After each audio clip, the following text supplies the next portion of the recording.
ભાવનગર મહાનગરપાલિકા દ્વારા લાંબા સમયથી સ્વચ્છતા અંતર્ગત શહેરમાં તમામ જગ્યાએ સફાઈ અભિયાન હાથ ધર્યું છે।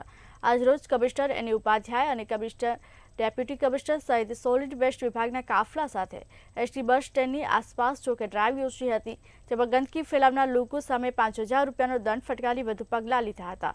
દુકાનદારોની મશીનરી અને સામાન જપ્ત કરવા દુકાનદારોએ વિરોધ પણ કર્યો હતો।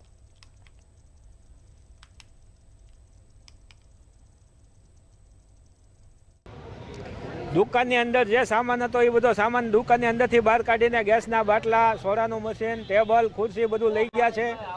અમારો મિનિમમ 1.5 થી 2 લાખ રૂપિયાનો સામાન છે અને ગેરકાયદેસર દુકાનની અંદરથી ભરીને લઈ ગયા છે।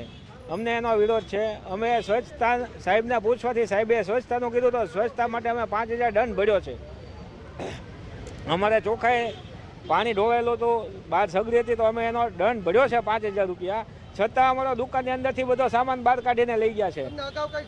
જે ગંદકી કરતા એકમો હતા એનો સામાન જપ્ત કર્યો છે, કારણ કે આ દબાણ અહીંયા જે રોડ ઉપર છે લારી આપણે 4-5 ઉપાડી છે અને અત્યારે આપણો મુખ્ય ઉદ્દેશ સ્વચ્છતાનો છે। સરકાર પણ અત્યારે સ્વચ્છતા ઉપર ખૂબ જ ભાર આપી રહી છે, એટલે જે પણ કાર્યવાહી થઈ રહી છે એ સ્વચ્છતાના અનુસંધાને થઈ રહી છે। એસટી વિભાગના ગયા અઠવાડિયે અમે પાર્કિંગમાં જે લોકોનો કચરો હતો તે અનુસંધાને 10,000 રૂપિયા દંડ કરેલો છે।